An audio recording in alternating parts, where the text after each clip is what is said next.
Eu sou Clara Vilela e aqui no Caso Real eu conto histórias de relacionamentos bizarros, daqueles que começam com um oi casual e terminam em algo que você nunca imaginaria. Fique comigo, porque o que vem a seguir é inacreditável. E antes de começarmos, me conte nos comentários de onde você está assistindo. Eu amo saber o quão longe minhas histórias podem ir. Imagine acordar e perceber que seu próprio corpo foi selado, mutilado, transformado em propriedade de alguém que jurou te amar. Imagine a dor, o desespero, a sensação de que você perdeu o controle sobre si mesma. Essa foi minha realidade. E o pior, a família dele ainda tentou me convencer de que eu era a culpada. Meu nome é Marina. E essa é a história de como um casamento arranjado se transformou no meu pior pesadelo. Antes de continuar, preciso avisar. Esta história contém relatos de violência doméstica, abuso psicológico e agressão física grave. Se você está passando por algo parecido, saiba que não está sozinha. Deixa eu te contar uma coisa. Eu nunca procurei um relacionamento online. Nunca fui atrás de ninguém por dinheiro. Eu tinha meu próprio trabalho, minha própria vida, meus próprios sonhos. Mas mesmo assim, acabei presa em uma situação que eu jamais imaginei que pudesse acontecer comigo. Tudo começou aqui em São Paulo, na região do Bom Retiro. Eu vinha de uma família japonesa tradicional, extremamente rígida. Sabe aquelas famílias onde cada regra é uma lei? Onde cada erro é um trauma? Pois é, essa era a minha realidade. Meus pais tinham aquela mentalidade antiga.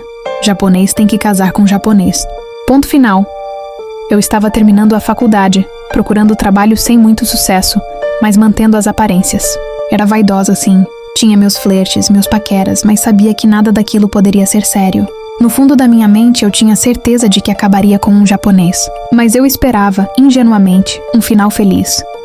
E sabe o que é mais louco? Enquanto eu vivia minha vida de universitária, meus pais já estavam tramando algo nas minhas costas. Algo que eu só descobriria depois. Mas antes de chegar nisso, preciso te contar sobre Felipe. Felipe era um cara da minha faculdade. No começo, eu o considerava apenas um quase amigo. A gente conversava, fazia trabalhos juntos, discutia sobre os mesmos assuntos. Tínhamos química intelectual, sabe? Mas eu nunca imaginei que aquilo pudesse virar outra coisa. Até que um dia aconteceu. A faculdade tinha vários andares, vários banheiros espalhados pelos corredores. A gente estava conversando sobre sei lá o quê, algum conteúdo da aula, quando do nada ele me empurrou para dentro de um desses banheiros e a gente se beijou, intensamente. De um jeito que eu nunca tinha imaginado que fosse acontecer. Naquele momento, tudo mudou. Eu percebi que o que eu sentia por ele era muito mais do que amizade. E aparentemente ele sentia o mesmo. Ou pelo menos era o que eu pensava. A química que a gente tinha nas conversas se transformou em uma química física avassaladora. E como já existia uma base de amizade, aquilo foi ficando cada vez mais forte. Eu tentei apresentá-lo à minha família. Avisei minha mãe. Pedi para ela preparar meu pai, disse que ia levar um amigo para jantar. Mas meus pais não são tolos. Eles perceberam que tinha algo a mais ali. No dia marcado, meu pai deu uma desculpa esfarrapada e não deixou Felipe entrar. Disse que não queria me ver com homens dentro de casa, mesmo eu insistindo que era apenas um amigo. A humilhação que eu senti naquele momento foi indescritível. O constrangimento de ter que explicar aquilo para Felipe depois. Mas sabe qual foi o maior problema? Felipe não era o cara legal que eu pensava que ele fosse. Longe disso, ele passava o rodo em várias meninas da faculdade. Pegava uma do andar de baixo, outra do andar de cima, e me mantinha no meio dessa confusão toda. E o pior, ele manipulava todas nós. Dizia para uma que eu é quem dava em cima dele. Dizia para outra que a primeira é que era as interesseira. Criava uma confusão calculada onde ele sempre saía como o bonzinho, e nós como as loucas. Uma dessas meninas ele quase pediu em noivado. Eu lembro de um dia estar subindo a escada da faculdade e encontrar com ela. A menina estava quase chorando. Naquele momento, ela tinha acabado de descobrir mais alguma mentira dele. Quando eu fui abrir a boca para falar com ela, para finalmente descobrirmos juntas o que estava acontecendo, Felipe apareceu. Ele veio para cima de mim, gritando, dizendo que eu estava inventando coisas, que eu estava magoando ela de propósito. A menina, mesmo vendo que a gente nem tinha trocado uma palavra, correu para os braços dele e ficou com ele. Foi nesse momento que eu decidi. Preciso deixar esse cara para lá. Mas você sabe como é, né? No calor do momento você fica brava, você promete que acabou. 2 meses passam, 3, 4. O sentimento esfria. Você fica carente. E quando vê, está se envolvendo de novo. Mas aqui vai minha primeira pergunta para você. Por que a gente insiste em pessoas que claramente não nos merecem? Por que a gente se apega a migalhas de afeto quando merece o banquete todo? Se você está gostando dessa história e quer ouvir relatos reais como este, que mexem com nossas emoções e nos fazem refletir sobre relacionamentos e vida, se inscreva no canal e ative o sininho. Toda semana eu trago histórias que vão te fazer pensar, sentir e principalmente aprender. Enquanto eu vivia esse drama com Felipe, algo estava acontecendo nas sombras. Meus pais estavam participando de algo que eu nem imaginava que existia. Enquanto eu estava mergulhada nessa confusão com Felipe, meus pais estavam tramando algo que eu jamais imaginaria. Eles estavam participando de um grupo online. Um grupo secreto de pais japoneses que literalmente negociam casamentos para seus filhos. E quando eu digo negociam, não estou exagerando. Existe um movimento no Japão onde pais se reúnem, às vezes em praças públicas, às vezes em grupos fechados online, para apresentar seus filhos como se fossem produtos em uma vitrine. Eles levam fotos, currículos completos, informações detalhadas sobre personalidade, hábitos, preferências. Eu sabia que isso existia lá no Japão. Mas eu não sabia que meus pais estavam participando disso. E muito menos que estavam fazendo isso por mim. O dossiê que minha mãe criou sobre mim era assustador. E eu só descobri isso depois. Muito depois. Tinha tudo lá. E quando eu digo tudo, é tudo mesmo. Desde coisas superficiais como a cor de roupa que eu preferia, o modelo de decote que eu usava, até minhas medidas. Medidas de braço, de cintura, medidas absurdas que uma filha nem imagina que a própria mãe estaria anotando. Mas não parava por aí. Tinha informações sobre minha personalidade. Ela se estressa fácil. Ela é muito emotiva. Ela gosta de estar sempre arrumada. Quanto eu gastava para comer por dia, quanto eu gastava com beleza no mês.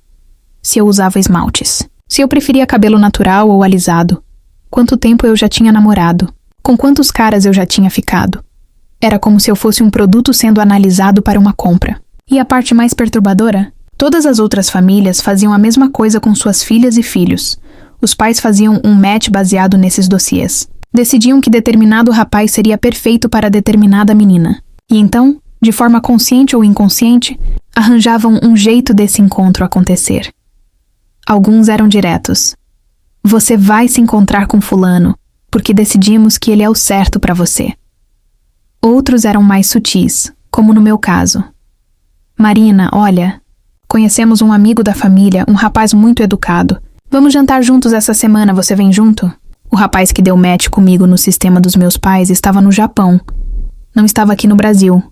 Seu nome era Kendi. Kendi tinha 33 anos e trabalhava no mercado financeiro. Quando meus pais me contaram sobre ele, falaram que ele havia passado por todas as perguntas de pressão que faziam de forma fria e calculista, que ele era centrado, bem-sucedido, um ótimo partido, e questionaram ele. Por que um cara como você, tão bem-sucedido, ainda está solteiro? A resposta dele aparentemente impressionou meus pais. Ele disse que era muito criterioso na escolha, que ainda não tinha encontrado a mulher certa, que primeiro tinha focado em crescer profissionalmente, em construir uma base financeira sólida para poder oferecer conforto à futura família. E só depois de ter essa estabilidade é que começou a procurar alguém. Meus pais adoraram essa resposta. Viram nele um homem responsável, maduro, que não era um desesperado por relacionamento. Mas sabe o que é engraçado? Eu tinha negado vários caras que meus pais tentaram me apresentar aqui no Brasil. Imagina então um cara que estava no Japão, do outro lado do mundo. Em condições normais, eu jamais aceitaria, mas as condições não eram normais. Felipe tinha voltado a me procurar. Do nada, começou com aquele papo de eu estava errado, eu me arrependi, estava só brincando antes, agora eu quero algo sério. E eu, idiota que fui, acreditei. Pedi uma prova. Queria que ele me assumisse publicamente na faculdade, que andasse comigo de mãos dadas, que mostrasse para todo mundo que estava comigo. E ele começou a fazer isso. Os abraços, os beijos em público, tudo, a gente ainda não tinha transado. Eu estava segurando, testando se ele era sério mesmo dessa vez. Aí ele me convidou para sair, um bar, e depois íamos para a praia. Aquela coisa toda romântica. Eu fui. No bar a gente bebeu um pouco. No carro ele tentou me convencer a ir além ali mesmo. Eu disse que que a gente ia para a praia. Na praia, ele tentou de novo. Eu neguei de novo. A gente começou a discutir. Ele falava que não sabia mais o que fazer para eu confiar nele, que ele estava fazendo tudo certo. Eu disse que precisava do meu tempo, que ele precisava respeitar isso. Ele disse que precisava respirar um pouco, que ia buscar algo no carro. Eu fui junto. Quando ele entrou no carro, ele simplesmente saiu dirigindo e me deixou sozinha na praia. No começo, eu achei que era uma brincadeira de mau gosto, mas não era. Ele estava tão irritado por eu ter negado transar com ele que simplesmente me abandonou. À noite, em uma praia deserta. Sozinha. E o pior, meu celular estava no carro com ele. Gente, eu não sei explicar o pavor que senti naquele momento. Minhas pernas tremiam, eu suava frio. Passava pela minha cabeça todos aqueles casos de mulheres desaparecidas, mulheres encontradas mortas. Eu tive que caminhar pela praia, procurando alguém que pudesse me ajudar. Era quase madrugada, não tinha quase ninguém. Quando finalmente vi um homem com um caminhão, tive que tomar a decisão mais difícil: pedir ajuda a um desconhecido, sabendo que ele poderia tanto me salvar quanto me fazer mal. Por sorte, ele me ajudou. Me levou até um lugar onde consegui ligar para minha família, pegar dinheiro e voltar para casa. Aquela noite foi tão traumática que eu achei que estava errando ao escolher os caras sozinha, que talvez eu devesse escutar meus pais pelo menos uma vez. Foi aí que eu decidi dar uma chance para Candy. Se você está acompanhando essa história e quer saber o que aconteceu quando eu finalmente conheci Candy, deixa seu like neste vídeo e se inscreva no canal, porque o que vem a seguir é algo que você nunca vai esquecer. E infelizmente eu também não consigo esquecer. No começo, Candy parecia perfeito. Respeitador, educado, bem-sucedido. Mas tinha algo estranho. Algo que eu só descobriria na nossa noite de núpcias. Quando comecei a conversar com meus pais sobre Candy, eles não paravam de elogiá-lo. Diziam que ele tinha passado por todas as perguntas difíceis que fizeram, respondendo tudo de forma fria e calculista. Que ele era centrado, maduro, extremamente bem colocado no mercado financeiro. Para mim, o fato dele não ser aparecido era um alívio. Eu estava cansada de caras como Felipe, que queriam chamar atenção, que ficavam se exibindo. Candy parecia diferente. Sabe por que eu realmente aceitei conhecer Candy no começo? Por causa do trauma daquela noite na praia. Quando meus pais me falaram que ele estava no Japão, do outro lado do mundo, eu pensei: perfeito. Um relacionamento à distância. Algo que parece que nunca vai acontecer de verdade. Eu estava com tanto medo de contato físico depois do que Felipe fez comigo, que a ideia de ter um namorado virtual pareceu ideal. Parecia seguro, parecia controlável. No começo, Candy conversava apenas com minha família por videochamada. Não falava diretamente comigo. Eu via só uma foto dele. Quando tinha perguntas, mandava para meus pais fazerem. Não havia contato direto nenhum. E isso me deu um certo alívio. Um respiro daquela pressão toda. Depois de algumas semanas, chegou a hora de conversarmos cara a cara. Ou melhor, tela a tela. Para meus pais, Candy sempre se apresentava impecável. Terno perfeito, cabelo engomado, postura séria, um homem extremamente seguro de si. A imagem da perfeição corporativa. Mas quando foi para falar comigo na videochamada, ele se transformou completamente. O cabelo estava bagunçado, nada de terno. Parecia outra pessoa. Era como se o Candy profissional tivesse dado lugar ao Candy real. Minha mãe ficou observando de longe e depois me mostrou como ele realmente se apresentava para eles. Mantivemos isso em segredo do meu pai, porque com certeza ele ia fazer escândalo. Candy tinha algumas características interessantes. Ele só falava de trabalho. Muito. Adorava falar de números, gráficos, mercado financeiro. Era quase obsessivo com isso. Meus pais viam isso como dedicação. Eu via como intenso, outra coisa. Ele amava filmes de terror. E não qualquer terror, mas especialmente lendas urbanas japonesas. Ele ficava horas comentando sobre essas histórias, com um brilho estranho nos olhos. E tinha mais uma coisa que me chamava a atenção. Ele nunca olhava diretamente para mim durante nossas conversas. Seu olhar sempre estava perdido, desviado, como se ele estivesse falando com alguém ao lado da câmera. Nunca comigo. Levou meses até que isso mudasse. Meses até o momento em que ele finalmente fixou o olhar em mim. E quando isso aconteceu, quando nossos olhos finalmente se encontraram de verdade, ele sorriu. Gente, foi o sorriso mais lindo que eu já tinha visto na minha vida. Sincero, genuíno, transformador. Naquele momento, algo mudou. Ali começou a conexão de verdade.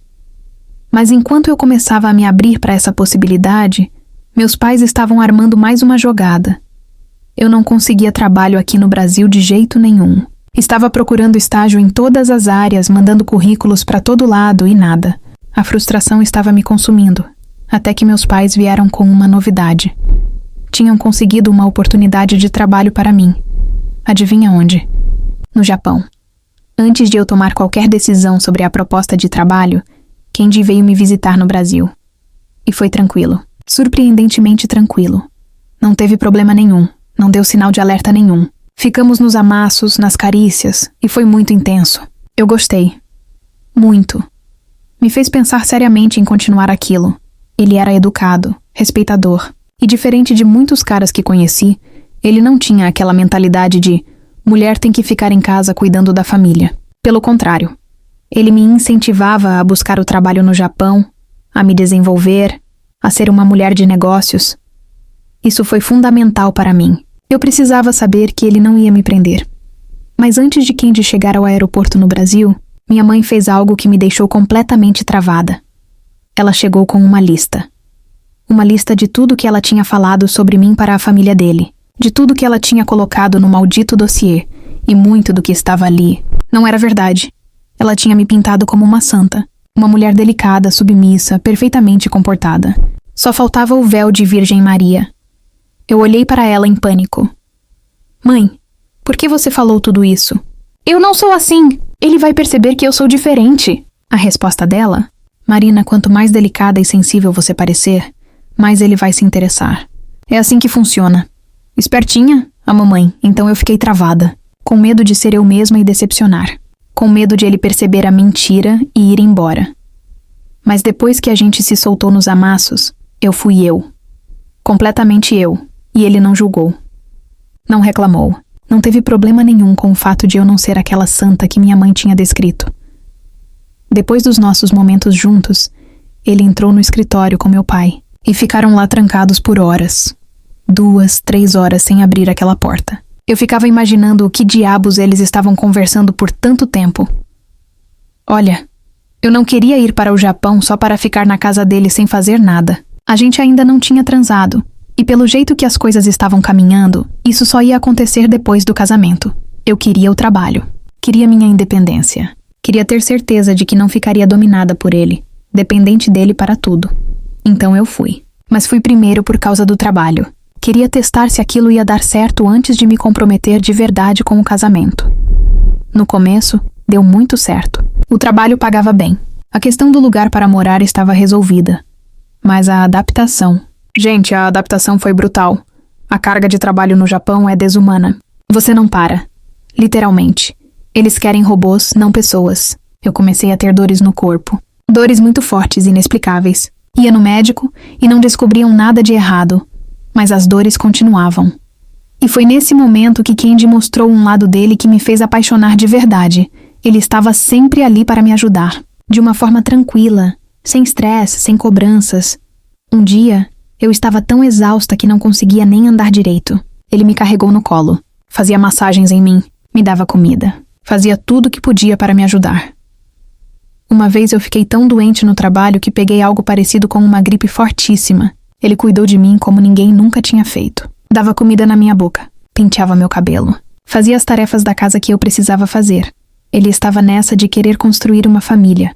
E eu ainda estava observando, testando se ele era o homem certo. Mas ele começou a dizer que eu era a mulher certa. Que tinha certeza. Que não importava o que acontecesse.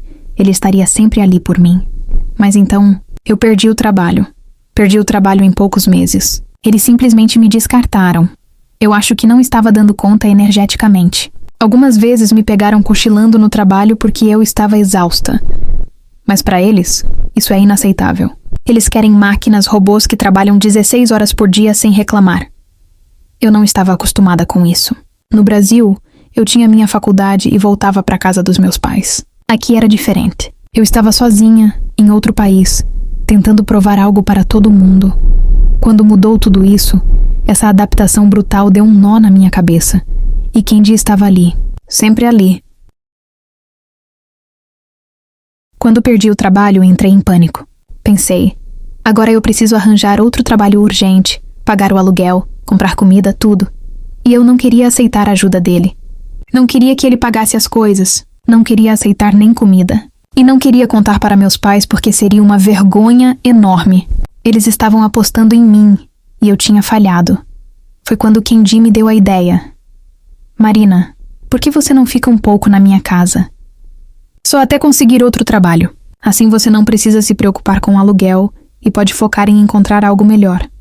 Parecia razoável. Parecia gentil. Parecia seguro. Ele tinha sido tão parceiro comigo na alimentação, na saúde, em me acalmar, que em poucos meses a gente simplesmente evoluiu para outro nível. A gente não ficava o tempo todo se tocando ou se pegando. Ele tinha muito trabalho. Eu tinha muita coisa para resolver. Não dormíamos juntos nem nada do tipo. Mas então chegou aquele momento, quando os dois finalmente tiveram tempo. Tempo de se olhar. Tempo de se querer. Ele quase tirou minha roupa. Quase chegamos lá. E foi nesse momento, nesse exato momento de intimidade, que ele me pediu em casamento. E eu aceitei. Tem um detalhe que eu esqueci de mencionar. Algo que deveria ter me alertado desde o começo. Na casa dele, tinha um quartinho que estava sempre fechado. Ele nunca me deixava entrar, nunca dava explicação. Só dizia que era um espaço pessoal dele e que eu não precisava me preocupar com aquilo. Guardem essa informação. Ela vai ser importante.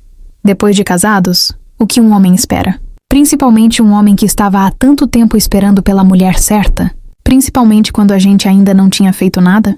Ele esperava finalizar o ato, obviamente, mas eu não vi movimentação nenhuma da parte dele, nem durante o casamento, nem na festa, nem quando chegamos em casa. Fui eu que tomei a iniciativa. Fui eu que dei um beijo nele e começamos tudo de novo. E então, ele parou. De novo. Pediu para eu esperar. Senta aqui bonitinho que eu já volto. Esse esperar durou 30, 40 minutos. Ele simplesmente desapareceu e não voltava. Eu não sabia se ele estava nervoso, se tinha algum problema, se estava passando mal. Fiquei ali na cama, esperando, confusa. Quando ele finalmente voltou, estava segurando uma chave. A chave do quarto proibido. Meu coração começou a acelerar. O que ele ia me mostrar? Por que justamente agora, quando ele abriu a porta e me levou para dentro? Gente, eu não sei nem como descrever o que eu vi. O chão, a cama, as paredes. Tudo estava coberto com papel de parede de mangá, mas não era mangá infantil.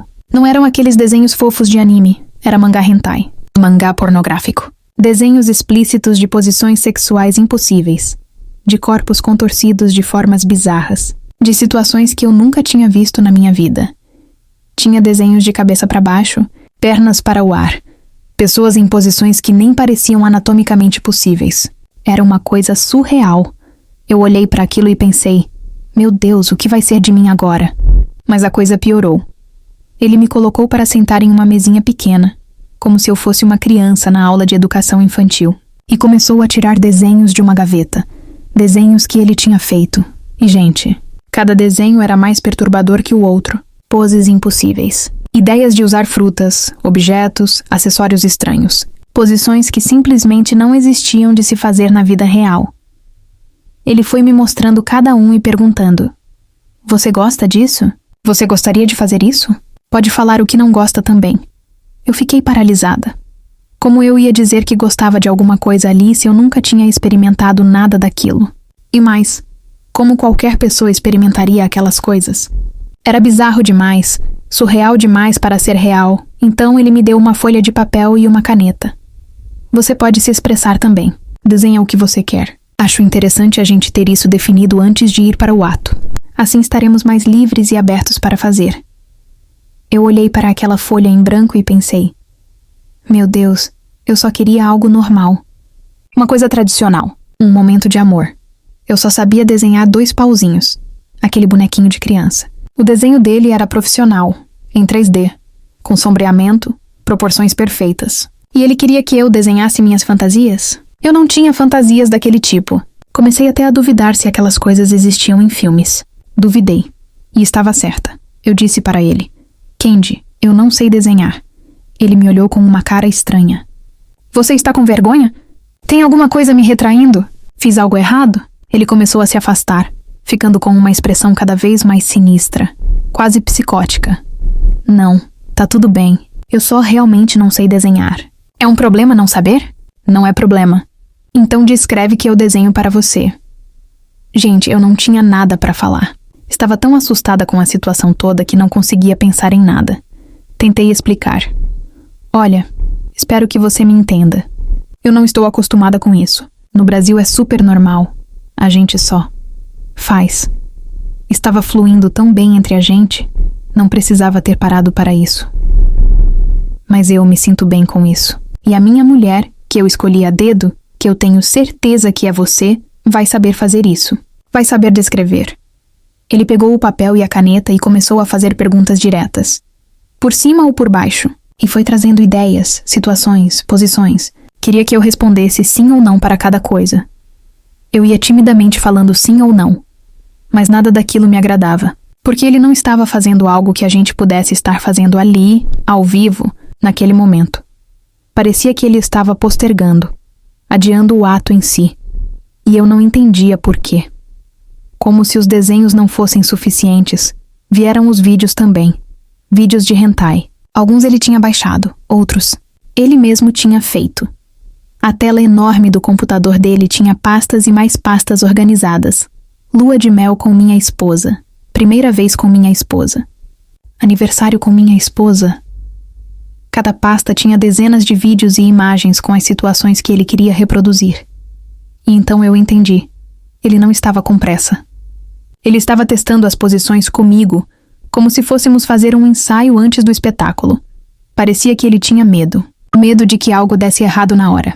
Então queria programar tudo, detalhadamente, simetricamente. E o pior de tudo, ele nunca tinha tido experiência com nenhuma mulher antes. Toda a experiência que ele tinha vinha daqueles desenhos e vídeos. Eu fiquei completamente perdida. Não sabia como reagir, como falar, se ele ia se ofender com qualquer coisa que eu dissesse.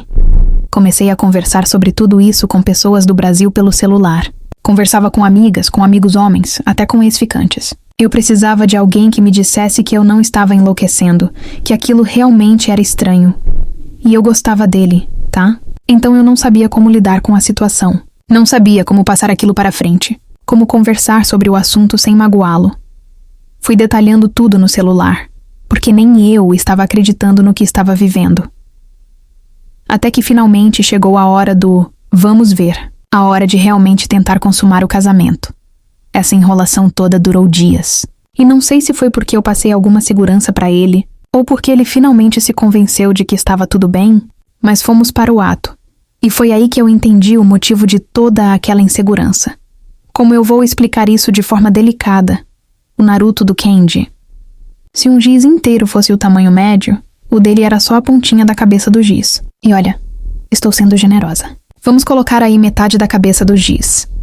Acordado. Não dormindo. Agora vocês entendem por que ele queria fazer aquelas posições todas de contorcionismo? Porque ele tinha desenhado situações tão específicas e bizarras. Porque com o tamanho que ele tinha, uma posição tradicional simplesmente não funcionaria. Com aquele tamanho, as posições malucas dos desenhos até faziam um certo sentido técnico, mas emocionalmente, psicologicamente, era completamente disfuncional.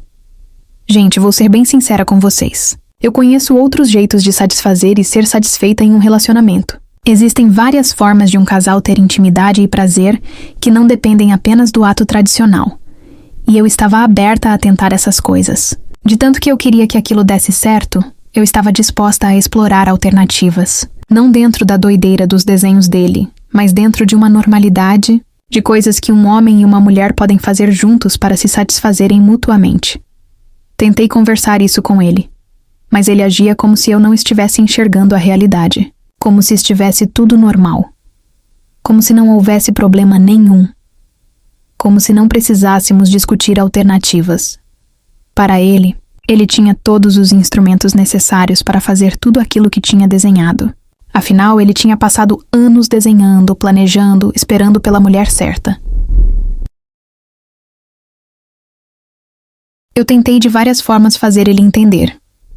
Kenji, Talvez eu não seja a mulher certa. Talvez você tenha escolhido errado. Não, eu jamais escolheria errado. São anos e anos estudando, pesquisando, analisando para achar a pessoa perfeita. É você. Você é quem tem que se resolver. Tudo esfriou depois dessa conversa. Ficou uma atmosfera horrível. Eu não sabia olhar para a cara dele, não sabia o que perguntar, não sabia o que fazer. Passaram uns 4 dias sem a gente tentar nada. Então voltamos a tentar de novo. E quando ele não estava trabalhando, ele ficava o tempo inteiro trancado naquele quarto. Obsessivamente. Uma vez ele deixou a porta entreaberta e eu consegui espiar lá dentro. Vocês sabem que no Japão eles têm aparelhos para tudo, né? Para cabelo, para massagem nas costas, para qualquer coisa que vocês imaginarem. E ele tinha, como eu vou descrever, uma espécie de pinça, tipo um bico de pato, que ele usava para fazer o serviço nele mesmo. Aquilo me deu vontade de rir e ao mesmo tempo me deu uma pena enorme, porque depois ele queria que eu fosse essa pinça, porque manualmente, da forma tradicional, não funcionava. Para vocês entenderem o grau da situação, minha mão inteira não dava conta. Tinha que ser com 2 dedos no máximo, como uma pinça mesmo. Essas situações constrangedoras foram acontecendo toda vez que a gente tentava alguma coisa. Era sempre algo que me deixava desconfortável, que murchava completamente o clima, porque simplesmente não tinha como fazer funcionar. Cada vez tentando de uma forma diferente, e nunca se finalizava nada, e com isso, ele começou a ficar ciumento. No nível hard ciúmes das roupas que eu vestia. Ciúmes de eu sair de casa. Ele começou a dizer que não queria mais que eu trabalhasse, que eu deveria ficar dentro de casa. Mas, gente, ele sabia que eu tinha ido para o Japão para trabalhar. Esse era o objetivo principal. Depois de casar, eu queria fazer entrevistas, queria crescer profissionalmente. Ele cortou tudo isso, mas não era uma conversa. Era uma ordem. Sou eu quem mando. E é isso que você vai fazer. Eu deixava passar um tempo, tentava voltar no assunto, e ele vinha super bravo dizendo que não, que o assunto estava encerrado. A gente começou a brigar muito por causa dessa questão de trabalho. Até que eu recebi uma oportunidade incrível. Uma entrevista para um cargo muito bom, exatamente o que eu estava procurando. Só que eu nunca vi o e-mail. Por quê? Porque Candy entrou na minha caixa de entrada e apagou antes que eu visse. Eu só descobri porque sou daquelas pessoas que vasculham até a lixeira do e-mail. E lá estava, uns 2 ou 3 dias antes de ser deletado permanentemente. Quando eu confrontei ele, ele confirmou na minha cara que tinha feito aquilo. E disse que faria pior, que eu não ia mais sair de casa. E ele cumpriu a ameaça. Tirou minha chave de casa, pegou meu celular, queria saber o que eu estava falando, com quem eu conversava, o que eu tinha feito durante todo o dia, de um cômodo para o outro. Se eu não respondia com detalhes, ele dizia que eu estava mentindo, que eu estava escondendo algo, que eu estava fazendo algo errado. Mas tudo isso, toda essa paranoia, todo esse controle, era porque ele não conseguia se satisfazer na hora do ato, e não conseguia me satisfazer. E se a gente simplesmente sentasse para conversar, talvez houvesse modos de fazer aquilo funcionar de alguma forma. Mas ele não queria conversar. Ele queria que fosse do jeito dele, do jeito que ele tinha planejado, do jeito do projeto dele. E não estava funcionando. Cada vez ele foi surtando mais, surtando, surtando, surtando. Até que um dia, ele pegou meu celular e viu conversas minhas com os ex-ficantes brasileiros. Não eram conversas recentes, eram conversas antigas, de antes de eu casar, de antes de eu sequer conhecer ele direito. Conversas onde a gente tinha falado sobre experiências anteriores. E nessas conversas, tinha menções a tamanhos, a experiências que foram boas, a coisas que eu gostava. Quando ele viu aquilo, quando ele viu o que os brasileiros tinham e o que eu falava que gostava, ele pirou completamente. Começou a gritar que eu era mentirosa, que eu era falsa, que eu estava traindo ele. Mas Candy, como eu estou te traindo? Esses caras estão no Brasil. E olha as datas das mensagens. São de antes de a gente se casar. Não tem nenhuma mensagem, foto ou vídeo depois que eu casei com você. Não quero saber! Você já deveria ser fiel a mim desde antes de me conhecer. Sim, ele disse isso. Ele achou que eu deveria ter sido fiel a ele antes mesmo de saber que ele existia. A cabeça dele pirou. O cabeção dele pirou. Ele disse que ia me ensinar como eu tinha. Que me comportar como esposa dele. Que ele não ia aceitar o que tinha acontecido. Que Eu teria que pagar por isso, e eu não fazia ideia do que ele estava planejando. Tudo que ele pedia, eu aceitava, porque eu ficava com dó dele. Porque as coisas que ele fazia pareciam não ter sentido, mas também pareciam não ter maldade. Até aquele dia, até o dia em que ele me trancou no quarto. Ele me trancou no quarto e me deixou lá por horas, não explicava nada. Não respondia quando eu chamava, simplesmente me deixou ali, sozinha, com minha mente entrando em parafuso, tentando entender o que estava acontecendo. Eu fiquei mentalmente exausta. Gritava, batia na porta, implorava para ele me dizer o que eu tinha feito de errado. Nada. Silêncio absoluto. Depois de várias horas naquele estado, eu já estava esgotada, cansada, vulnerável. Foi quando ele finalmente abriu a porta. Quando ele entrou, pensei: bom, ele vai tentar de novo. Do jeitinho dele, vai tentar fazer funcionar de alguma forma. Ele veio para cima de mim e colocou as mãos nos meus 2 joelhos. Eu achei que ele ia, bem, tentar o ato de novo. Mas não era isso. Ele começou a me amarrar. No começo, ainda achei que fosse alguma coisa nova que ele queria experimentar. Alguma fantasia dos desenhos dele. Algo que talvez funcionasse. Mas não era. Ele pegou uns tubos. No começo eu não sabia o que eram. Depois eu entendi. Era cola. Um tipo de super cola. Aquela cola industrial que algumas pessoas usam até em machucados, mesmo sendo extremamente perigoso, porque causa inflamação. E ele começou a passar aquilo em mim, na minha parte íntima. Ele queria colar. Queria fechar a entrada. Enquanto fazia aquilo, ele ia falando. Dessa forma, nenhum outro homem vai entrar aqui além de mim.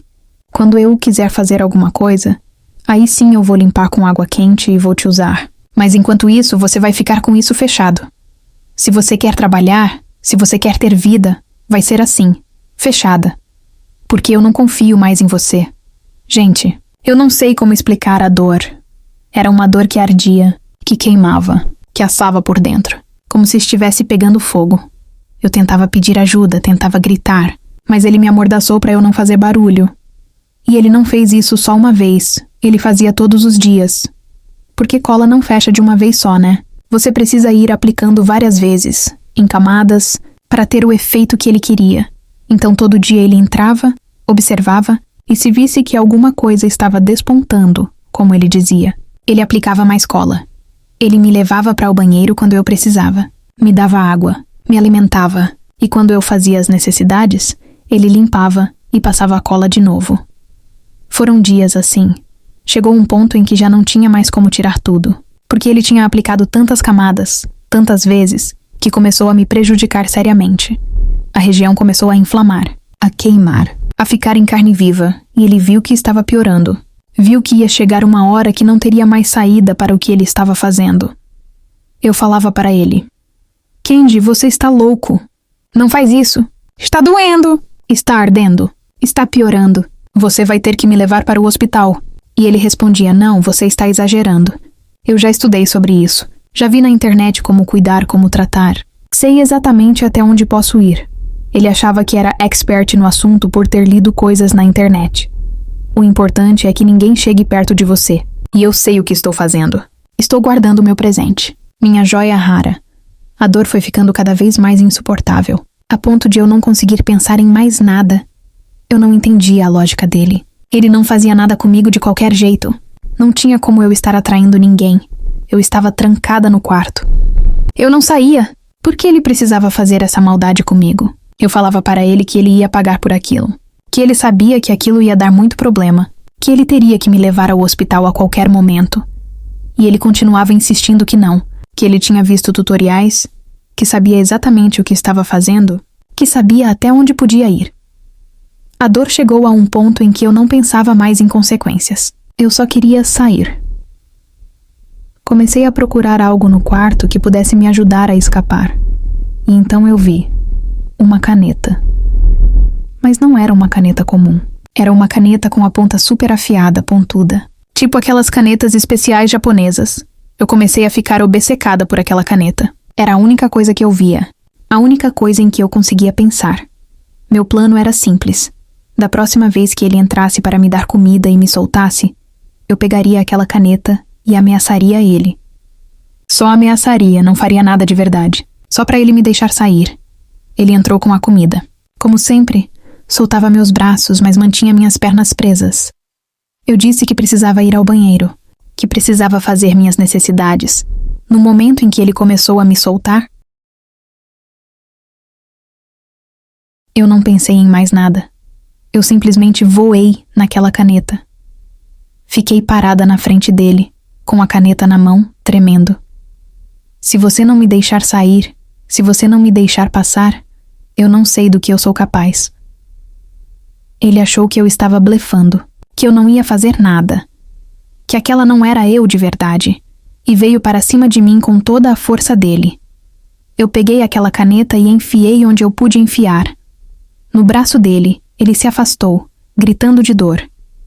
E eu corri. Corri do quarto para a sala. Tranquei ele dentro do quarto dessa vez. Fiquei do outro lado da porta pensando: meu Deus, o que eu faço agora? Eu vou pro hospital. Mas eu também machuquei ele. O que vai acontecer? No fim, eu chamei ajuda. Chamei a emergência. E todo mundo foi para o hospital. Eu e ele.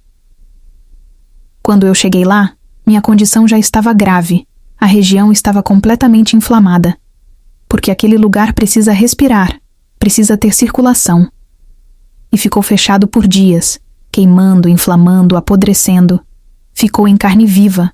Algumas partes tiveram que ser refeitas cirurgicamente. Para vocês entenderem, eu praticamente perdi os lábios vaginais. Quase perdi tudo. E vocês acham que a história acabou aí? Que todo mundo viu o absurdo e me apoiou? Não, Kendi. Ainda queria ir para cima de mim no hospital. Queria brigar comigo por eu ter machucado ele. E a família dele. Os pais que eu mal tinha visto até então, que só apareceram na época do casamento, eles vieram ao hospital tentar defender o filho. Disseram que eu deveria ter rido dele. Que eu tinha deixado ele traumatizado por causa do tamanho dele. Que eu tinha mexido com a cabecinha dele a ponto dele fazer aquilo comigo. Que eu tinha culpa. Naquela condição, sem saber se eu ia perder minha parte íntima completamente ou não, sem saber o que seria feito cirurgicamente. Os pais dele ainda vieram conversar comigo, tentar fazer uma lavagem cerebral, dizendo que eu tinha culpa, que eu deveria perdoar, que a partir dali seria uma nova vida, que eles iam tratar ele psicologicamente, que iam até fazer algum procedimento para aumentar a parte da frente dele, que com certeza eu tinha culpa no cartório. Eles tentaram reverter tudo na minha cabeça, mas não funcionou, porque eu saí dali sabendo exatamente o que eu tinha que fazer, ir até a polícia, contar tudo o que tinha acontecido e pedir a separação imediatamente. E foi exatamente isso que eu fiz. Mas vocês acham que foi fácil chegar até a polícia e fazer o que tinha que ser feito? Não foi. Porque enquanto eu passava por toda aquela recuperação médica, tendo que lidar com a dor física, com os procedimentos cirúrgicos, com a possibilidade de ter perdido parte do meu corpo para sempre, eu também tinha que lidar com a pressão psicológica de todos ao meu redor. Eu pedi ajuda dos meus pais. Contei tudo o que tinha acontecido, esperando que eles finalmente me apoiassem, que ficassem do meu lado. Mas vocês sabem o que aconteceu? Eles duvidaram de mim. Meus próprios pais escutaram a versão da família dele e começaram a questionar se eu não tinha feito alguma coisa para ele chegar naquele ponto. Marina, será que você não o provocou de alguma forma? Será que você não o humilhou por causa do tamanho dele? Será que você não deu motivos para ele ficar tão inseguro assim? Como se nada do que ele tinha feito comigo fosse culpa dele. Como se eu tivesse causado aquilo. Por causa de toda essa pressão, eu comecei a ter bloqueios. Tinha hora que eu sentia medo de ir até a polícia, medo do que poderia acontecer. Medo de não acreditarem em mim. Tinha hora que eu duvidava se estava fazendo a coisa certa. Será que eu estou exagerando? Será que foi tão grave assim? Será que eu deveria só perdoar e seguir em frente? De tanto que falaram na minha cabeça, eu comecei a questionar minha própria realidade. Eu estava em um país estrangeiro, longe de tudo que eu conhecia, machucada física e emocionalmente, e as únicas pessoas que deveriam me apoiar estavam me fazendo duvidar de mim mesma. A minha sorte, e eu digo sorte mesmo, é que eu tinha amizades fora da minha família, tanto ex-ficantes quanto colegas, pessoas que eu tinha conhecido no Brasil e que mantinham contato comigo. Quando eu contei para eles o que tinha acontecido, a reação foi imediata. Marina, isso é um absurdo. Você precisa ir na polícia agora. O que estão fazendo com você é lavagem cerebral. Ninguém merece passar por isso. Foram essas pessoas que me mantiveram sã, que me lembraram que eu não era louca, que o que tinha acontecido comigo era grave, era criminoso, e que eu tinha todo o direito de denunciar. Enquanto isso, a família de Candy continuava tentando me manipular. Eles tentavam fazer parecer que eu tinha aceitado tudo aquilo, que eu gostava daquele tipo de prática, que estava tudo certo entre nós e que eu tinha machucado ele sem motivo. Ainda tive que provar que eu não queria aquilo, que eu não tinha consentido, que eu tinha sido mantida em cárcere privado e violentada de uma forma brutal. E sabe qual foi uma das minhas maiores vantagens nessa batalha? Eu falava japonês, fluentemente. A família dele tentava distorcer o que eu dizia para os policiais, para os médicos, para qualquer autoridade. Eles falavam uma coisa em japonês e tentavam fazer parecer que eu tinha dito outra, achando que eu não dominava bem o idioma. Mas eu entendia tudo, cada palavra, cada tentativa de manipulação, e eu corrigia na hora. Não foi isso que eu disse. Ele está distorcendo. Isso foi fundamental para que minha versão fosse ouvida corretamente. A família dele ainda tentou uma última cartada. Eles disseram que se eu não retirasse a queixa, eles iam fazer com que eu não voltasse para o Brasil, que eu ficaria presa lá no Japão, que para minha vida andar, eu teria que esquecer tudo aquilo. Pense no futuro do coitado do nosso filho. Ele está passando por um momento difícil. Foi um erro. Ele é jovem. É moleque. Homem erra. Eles tentaram me convencer de que eu é que estava acabando com a vida dele, que eu é que estava sendo cruel por querer justiça. Mas eu não aceitei. Eu não aceitei o dinheiro que eles ofereceram para eu me calar. Eu não aceitei a pressão para retirar a queixa. Eu era uma menina estudada que tinha corrido atrás de trabalho, que tinha feito tudo o que tinha que fazer na vida de forma correta. E eu não ia deixar que me transformassem em vítima e culpada ao mesmo tempo. Depois de toda essa pressão, eu continuei com minha queixa. Mantive meu depoimento. Não voltei atrás. E Candy teve que pagar pelo que fez. Ele foi processado. Foi condenado. Teve que responder criminalmente por cárcere privado, por lesão corporal gravíssima, por violência doméstica. A família dele tentou até o último momento reverter a situação, mas não conseguiram. Vocês sabem o que é mais triste nisso? Tudo. Essa história pode parecer absurda, surreal, algo que nunca aconteceria na vida real. Mas ela traz um ponto muito importante que acontece todos os dias na nossa sociedade. A questão de passar pano para erros graves cometidos por homens. Ah, tá tudo bem. Ele errou, mas não foi tão grave assim. Ele estava passando por um momento difícil. Você não deveria acabar com o futuro dele por causa de um erro. É incrível como, não importa o grau da situação, não importa o grau do que aconteceu, a culpa ainda cai sobre a mulher. Mesmo em uma situação tão extrema quanto a minha, onde eu quase perdi partes do meu corpo, onde eu fui mantida em cárcere privado, onde eu fui violentada de uma forma brutal, ainda tinha gente dizendo que eu deveria retirar a queixa para não acabar com a vida do rapaz. Como se a minha vida não importasse. Como se o trauma que eu carreguei não fosse relevante. Como se o meu corpo mutilado fosse menos importante que a reputação dele. Homem erra, é moleque. Quantas vezes vocês já ouviram essa frase? Quantas vezes já viram situações onde um homem faz algo terrível e ainda assim é desculpado? Não é nem perdoado, porque perdão implica em reconhecer que houve erro. É desculpado, como se o erro não tivesse sido tão grave assim. A gente tem um problema muito grande na nossa sociedade. Não é só a questão de passar pano para grandes erros. É como isso é feito. É a naturalização disso. É como se houvesse uma escala invisível onde os erros masculinos sempre pesam menos que as consequências femininas. independente do grau da situação, independente do grau do que aconteceu. E, infelizmente, por causa desse padrão, existe agora um grande grupo de mulheres que simplesmente desistiram. Desistiram de denunciar. Desistiram de buscar justiça. Desistiram de lutar, porque sabem que vão ser questionadas, que vão ser culpabilizadas, que vão ter que provar que foram vítimas enquanto o agressor será automaticamente defendido.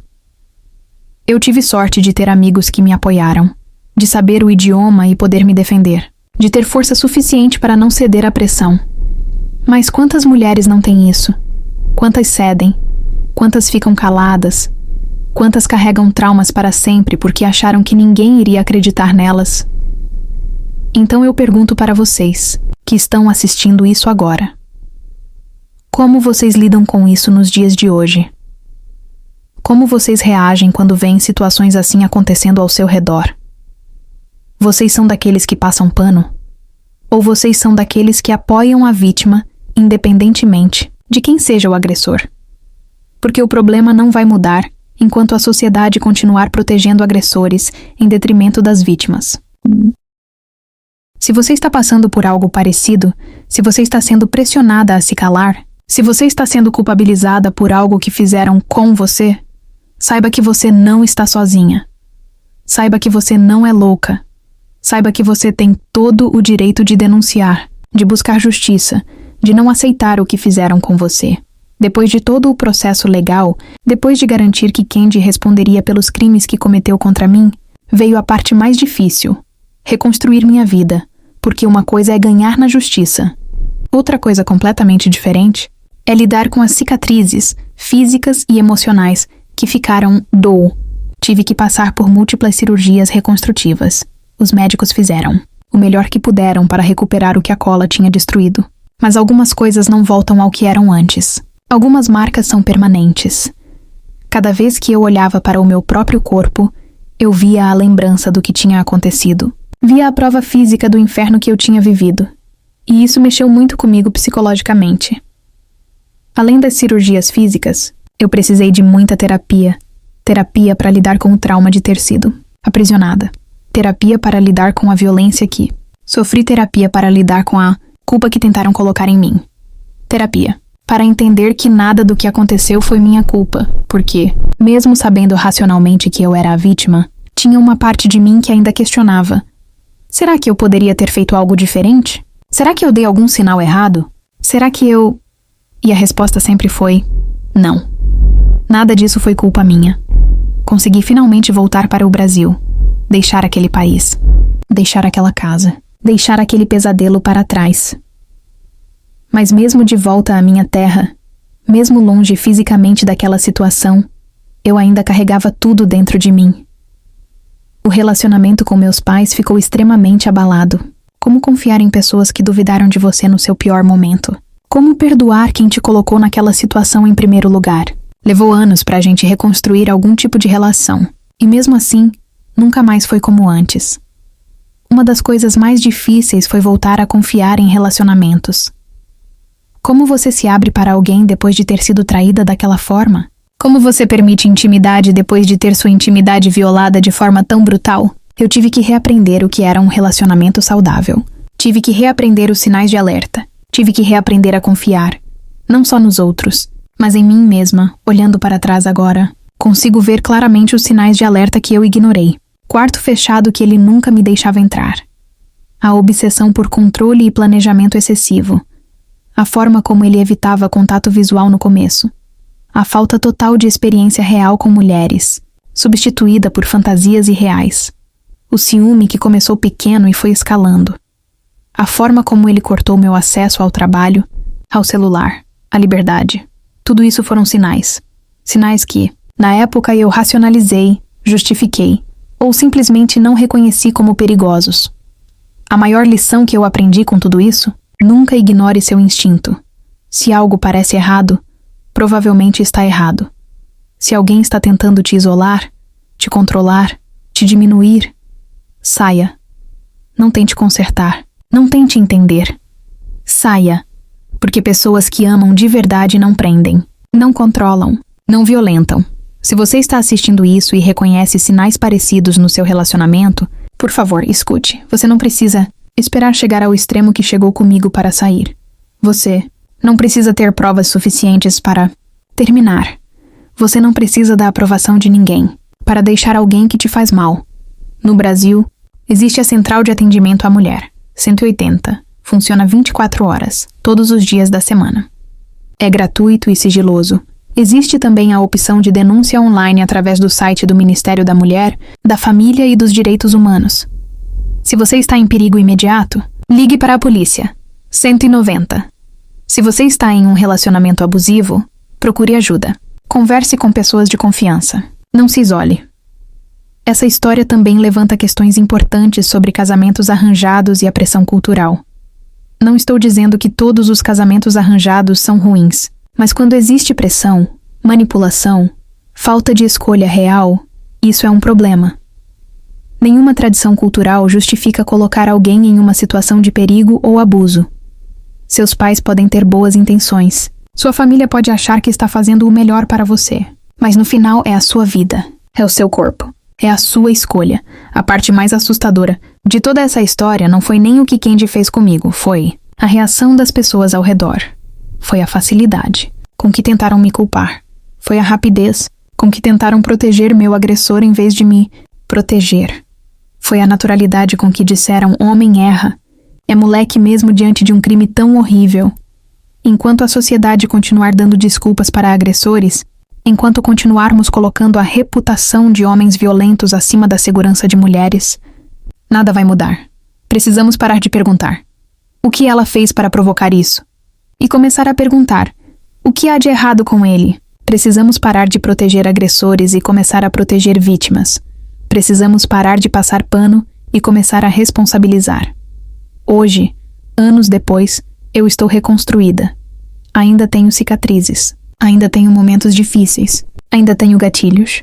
Mas eu sobrevivi. Eu denunciei. Eu não me calei. E eu uso minha história para ajudar outras mulheres a reconhecerem os sinais antes que seja tarde demais. Como você lida com isso? Quando você vê uma mulher sendo desacreditada, sendo culpabilizada, sendo pressionada a se calar, o que você faz? Você é parte do problema ou parte da solução? Porque cada um de nós tem o poder de mudar essa cultura. Cada um de nós pode escolher acreditar, apoiar e proteger vítimas em vez de proteger agressores. Para quem está passando por algo parecido, existe vida depois do trauma, existe cura depois da dor, existe força dentro de você que você nem imagina. Você não é o que fizeram com você. Você é quem você escolhe ser depois disso. E você merece justiça. Você merece ser ouvida. Você merece ser acreditada. Nunca deixe ninguém te convencer do contrário. Se essa história tocou você de alguma forma, se você aprendeu algo, se você reconheceu a importância de falarmos sobre esses assuntos, deixe seu like neste vídeo e inscreva-se no canal. Compartilhe essa história com outras pessoas, porque quanto mais falarmos sobre isso, quanto mais desnaturalizarmos o abuso, mais mulheres terão coragem de denunciar. Deixem suas reflexões nos comentários. Contem suas histórias se sentirem confortáveis. Vamos criar uma rede de apoio e conscientização. E lembrem-se, vocês não estão sozinhas. Nunca estiveram. Meu nome é Marina, e essa foi a minha história. Uma história de dor, mas também de resistência. De trauma, mas também de cura. De violência, mas também de justiça. Obrigada por terem me escutado até o final. Até a próxima história. E que essa sirva de alerta, de aprendizado e de força para quem precisar. Um abraço forte em cada uma de vocês.